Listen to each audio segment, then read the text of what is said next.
आप जानते हैं अवैध दखल के बारे में। अवैध दखल जो है आज सबसे बड़ा समस्या है। आपके पूर्वज की ये जमीन है, आपके पूर्वज होंगे जिनकी ये जमीन होगी, लेकिन इसको क्या किया है, अवैध तरीके से जो है कोई अपने दखल में रखा हुआ है, नहीं जाने दे रहा आपको अपनी ही जमीन पे नहीं जाने दे रहा, या इस पे कोई ऐसा कार्य कर रहा है जिसपे सभी लोग जो है इसका उपयोग कर रहे हैं, सभी लोग इसका उपयोग कर रहे हैं, लेकिन जमीन आपकी है। अब है कि अब लड़ाई आप कितनों से लड़ेंगे, आप अकेले जाते हैं, उधर जो आपके विपक्ष में खड़े होने वाले होते हैं उनकी भीड़ होती है। तो ऐसे में ये जो है, आप अगर अपनी जमीन को प्राप्त करना चाहते हैं, आखिर क्या करना पड़ेगा, उसके लिए क्या रास्ता है। ये जमीन है, क्या ऐसे ही आपके हाथों से चली जाएगी? देखें, जमीन अगर सरकार भी लेती है, ठीक है, तो सरकार भी पैसा देती है। और सरकार को जब एक तरह से जरूरत होता है, कोई भी निर्माण कार्य हो या कोई भी कंस्ट्रक्शन का कार्य हो, या मान लेते हैं रोड का के लिए जमीन का अधिग्रहण अगर किया जाता है, तो आपको पता है कि सरकार भी पैसा देती है। तो अगर कोई आम लोग आपकी जमीन को अगर कब्जा करके बैठा हुआ है, या ये कह सकते हैं कि ये जमीन को सार्वजनिक बना दिया है, बहुत लोग हैं ना जो आपके ग्रामीण हैं, जो आपके क्षेत्र के हैं, वो ये आप ही की जमीन को क्या किए, सार्वजनिक बना दिए हैं, नहीं दे रहे हैं, ठीक है, जबरन जो है उस जमीन को अपने अंडर ले लिए। क्या ऐसी संपत्ति जो है जिसको आप कह सकते हैं कि अवैध तरीके से दखल करके रखा हुआ है, क्या ऐसी संपत्ति को प्राप्त कर सकते हैं? हम आपको बता दें कि जब ये जमीन का जो है सर्वे का काम किया जा रहा था, उस समय बहुत लोगों के द्वारा कहा गया कि ये जमीन मेरे कब्जे में है, और उसके खतियान में भी, जमीन का जो खतियान बनाया गया उसमें भी आप देखें बहुत के खतियान में लिखा हुआ है कि इस जमीन पर अवैध दखल है ना। और बहुत लोग क्या किए कि दस्तावेज पर इस पे जो है ना, इस पे जो लिखाया गया, ये लिखा गया कि एक तरह से ये जो है ना परती जमीन है, ठीक है, परती मतलब होता है खाली जमीन, खाली है, और ये लोगों के खतियान में दर्ज करा दिया गया, लोगों के दस्तावेज में दर्ज करा दिया गया। आखिर इन सभी के लिए आखिर जो विकल्प निकल कर आता है वो क्या आता है? क्या जो है ऐसा करना गलत है, गैर कानूनी है, और अगर इसकी शिकायत करेंगे तो आप कहाँ करेंगे, ठीक है। अब है कि अक्सर लोग जिनके पास जानकारी नहीं होती है वो क्या करते हैं, वो जब इनके जमीन का कोई भी कार्य, मान लेते हैं बाउंड्री का कार्य किया जा रहा है, तो वो जाके उसको जो है आवेदन दे देते हैं। कहाँ पर आवेदन दे देंगे? थाना में, ठीक है, थाना आए, वेरीफाई किए, उनको जो करना था, जो पावर था वो उतना करेंगे। कोई ऐसा तो नहीं इस पे कोई एक तरह से अप्रिय घटना घटने वाली बात है, किसी प्रकार का ऐसा कुछ नहीं हुआ है, वो चले जाएंगे। घटना घटेगा तभी तो आएंगे, तभी तो उसके खिलाफ एक्शन लेंगे। मारपीट होगी, सर फूटेगा तो आएंगे, तब आपके ऊपर कार्रवाई की जाएगी। नहीं फूटा है तो आपके ऊपर क्या कार्रवाई करेंगे वो।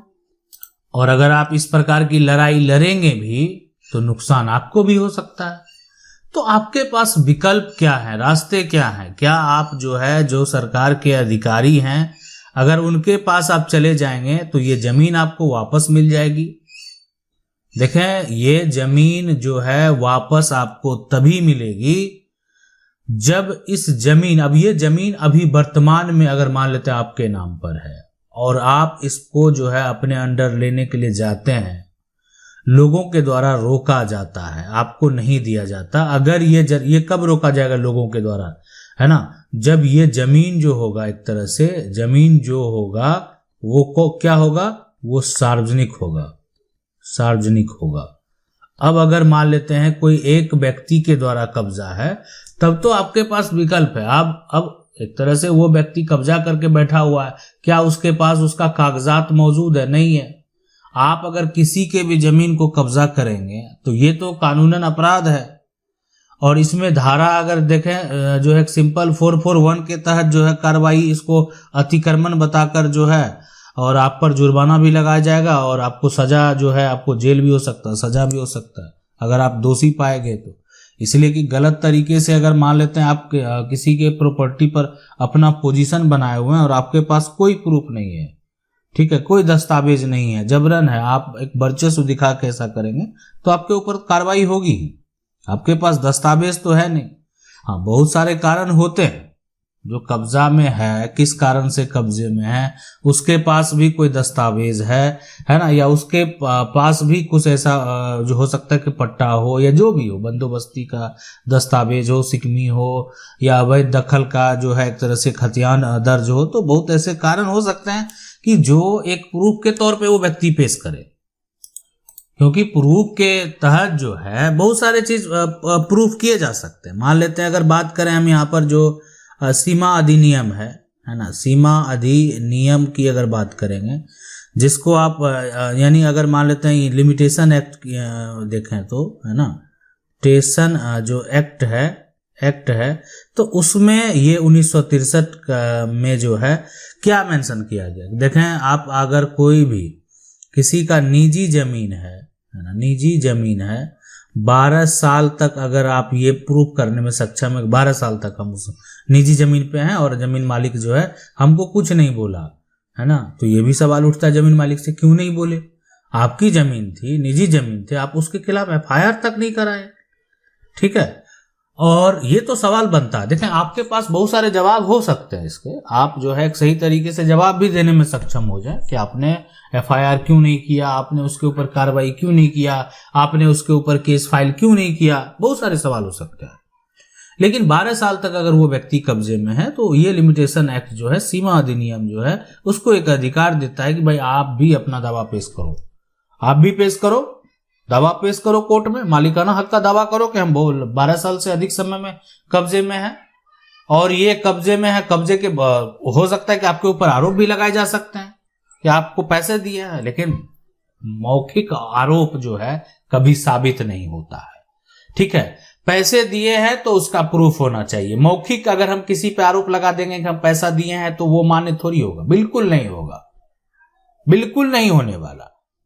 और यही जो है, अगर बात करें कि अगर आप जो सरकारी जमीन है ना, सरकारी जमीन में जो होता है कि 30 साल तक अगर आप ऐसे अंडर में हैं तो आपको भी एक जो है अधिकार मिला हुआ है।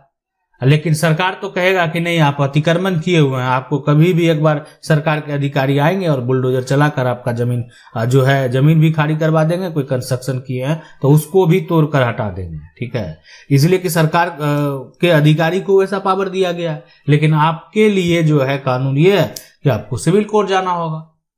इसीलिए कि मान लेते हैं कि अब निजी जमीन का मामला है, कोर्ट जाइए, सिविल कोर्ट में केस फाइल कीजिए, वो व्यक्ति को नोटिस जाएगा, वो लिखित तौर पे कोर्ट में जवाब देगा कि आखिर वो जमीन पे कैसे कब्जे में है, क्यों कब्जे में है, जब उसकी जमीन नहीं है। तो ये जो है, यानी अगर ये जमीन आपका कोई भी मान लेते हैं सार्वजनिक बना दिया है, यानी या किसी का अवैध दखल है, या जो व्यक्ति है उसके पास कोई कागजात नहीं है, अपना वर्चस्व दिखाकर जो है जमीन को प्राप्त कर लिया है, तो आपके पास एक सबसे बेहतर विकल्प ये है कि जमीन का सबसे पहले जो ओरिजिनल डॉक्यूमेंट है उसको निकालिए। इसका कागजात जो है सबसे पहले आपको निकालना है, और उसके बाद जो है आपको क्या करना है, सबसे पहले जो है सिविल कोर्ट भी आपको जाना पड़ेगा, ठीक है, सिविल कोर्ट ही जाना पड़ेगा।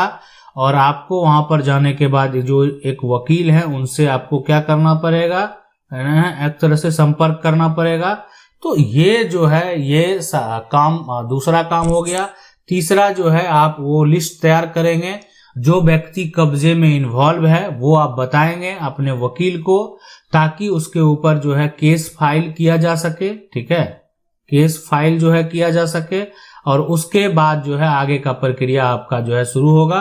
और साथ में एक जो आपके पक्ष के कुछ गवाह होंगे, जो आपके समर्थक होंगे, आपके आसपास के लोग होंगे, जिससे आपकी दोस्ती होगी, उसको आप जो है गवाह के लिए भी तैयार कर सकते हैं, ताकि वो आपके पक्ष में गवाही दे और ताकि आपके पक्ष में फैसला हो। इसलिए कि ये भी एक अहम यहाँ पर स्टेप होता है कि आखिर जो व्यक्ति है कौन व्यक्ति है जो कि आपके पक्ष में गवाह देने को तैयार है, क्या गवाही देती है, क्या वो व्यक्ति प्रॉपर तरीके से बोलने में सक्षम है, या हो सकता है कि जो उसका बयान है वो अस्पष्ट, उससे कुछ साबित ना हो। लेकिन वैसे व्यक्ति को आपको जो है तैयार करना है जो कि स्पष्ट तरीके से अपनी बातों को रख सके, बोल सके। तो ये पूरा प्रक्रिया होता है और इसी तरह से जो है इसका पूरा कार्य होता है। आशा करते हैं वीडियो अच्छा लगा होगा। वीडियो को लाइक जरूर कर दे। चैनल को पहली बार देख रहे सब्सक्राइब करके जो बेल आइकन है उसको जरूर दबा लें। मिलते हैं अगले वीडियो में, तब तक के लिए जय हिंद।